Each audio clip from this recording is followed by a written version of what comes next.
আসসালামু আলাইকুম, আশা করি সবাই ভালো আছেন। আজকে রাত্রির 10টা বাজে ডিউটি শেষ হয়েছে, বাসায় গিয়ে বই পড়লাম খাওয়া দাওয়া করতে। আলু বাইগুন আর পুঁটি মাছ রানছিলাম, এটা দিয়ে খাওয়া দাওয়া শেষ করে ঘুম দিলাম আর উঠলাম সকাল 8টা বাজে। ঘুমের তো নইটা বিছান খাতা গুছগাছ করে রাখিয়ে চলে এলাম বিরাস লইয়া মুখ দেওয়ার জন্য। আর আই দিয়ে মাশাল্লাহ বাথরুমে তো পানিই নাই। সৌদি আরব আওয়ার পর হইতে সাগরাইয়ে যে পরিমাণ পানির কষ্ট করতে আছে এরকম কষ্ট করি নাই আর কোনো জায়গায় থাকতেই। যাই হোক, যেহেতু পানি নাই মুখ ধুইতাম কেমনে, পানি হওয়ার আগ পর্যন্ত অপেক্ষাই করতে হবে। এদিকে পেটের ভিতরে ক্ষুধাও লাগিয়ে গেছে। কালকে রাত্রে আবার ডিউটি দেওয়ার সময় আমার সামনে একটা দোকান আছে, এই জায়গায় রুটিগুলো বেছে গরম গরমই আনসালাম, কিন্তু এখন তো ঠান্ডা হয়ে গেছে। আনসালাম তো নাস্তা খাওয়ার জন্য এই রুটি আর ডিম, যেহেতু মুখ ধুইতেই পারলাম না, নাস্তা আর কেমনে খামো। এদিকে কিছুক্ষণ পর জানতে পারিতেন টাঙ্কারে পানি লইয়েছে, খাজানে পানি ঢালিয়ে থুই গেছে। তাড়াতাড়ি করে নিচে আইয়ে মোটরটা চালু করে দিলাম আর উপরে যাওয়ার পর দেখছেন বিলই কয়টা খালি পায়ে পায়ে ঘুরতে আছে, মাও মাও করতে আছে। মনে মনে কই নিজে তো নাস্তা খাইতে পারলাম না, তোর অন্তত পক্ষে খা। বিলের কিছু খাবার দাবার দেওয়ার পর দেখছেন পানি আই পড়ছে। তাড়াতাড়ি করে চলে এলাম বিরাস করার লগে মুখ ধুইতে। আর মুখ টুক দরকার শেষ করার পর কই এখন আর নাস্তা করার দরকার নাই, এক লগে দুপুরের খাবারই খামনে তাড়াতাড়ি করে তরকারিটা লই যাই গরম দিতে। কালকের যে আলু বাইগুন আর পুঁটি মাছ রানছিলাম এইগুলা যে পরিমাণ আছে আজকের খাওয়ার পরও মন খায় থাকি যাবে। এইগুলো গরম দিয়ে রাখলাম ঠিকঠাক মতো, এবার কই বাদ বয় দিয়ে আস্তে আস্তে কি আর করা যাবে, বাসায় বই কিছু করার নাই। খাওয়ান দাওয়ান পাক শাক করো, এই সপ্তাহে কাজ, বাইরে কোনো কাজ কাম নাই। আর এমনি তো নাইট ডিউটি করলে সকালবেলার কাজ পাওয়াটাও মুশকিল, আর যে জায়গায় আছি বর্তমানে কাজের খুবই অভাব। যাই হোক, বাটটাত বয় দেওয়ার পর দেখছেন বাদ যা হয় 10:30টার দিকে। পেটের ভিতরে ক্ষুদাও লাগছে প্রচুর পরিমাণে, কই ভাত হইতে হইতে অনেক সময় লেগে যাবে। আর দুপুরে খাওয়ার নিয়ে অক্ত হয় না এখন পর্যন্ত। কই বেশি কিছুর দরকার নাই, একটা রুটি খাইলেই চলবে না। একটা রুটি আনলাম আর একটা ডিম আনলাম, রুটিটার মাঝখান দিয়ে কাটে সুন্দর মতো ডিমটা ভিতরে বয় দিলাম। কইতে পারি না এটা কি আইটেম হয়েছে, কিন্তু খাইতে ভালোই লাগতেছে, কিন্তু তেল একটু বেশি হয়ে গেছে। যাই হোক, এবার একটার দিকে গোসল দিলাম আর গোসল টোসল দিয়ে সুন্দর মতো বই পড়লাম দুপুরের খাবার খাইতে। খাবার দাবার শেষ করে আস্তে আস্তে রেডিও শুরু করলাম ডিউটি যাওয়ার জন্য।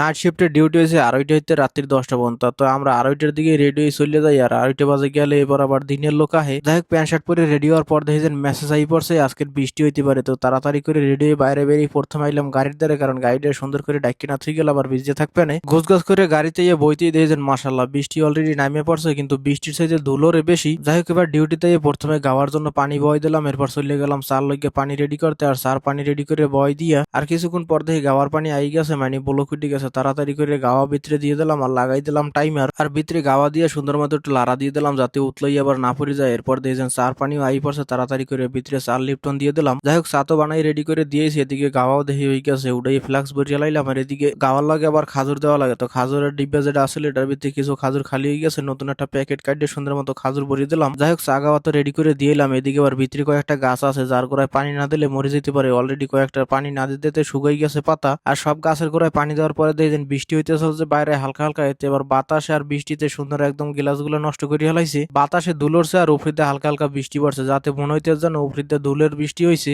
যাই হোক, ভিতরে বাইরেতে দুই জায়গায় দিয়ে মুছে দিলাম। এরপর রাত্রির 10টার দিকে ডিউটি শেষ করে রওনা দিলাম বাসার দিকে।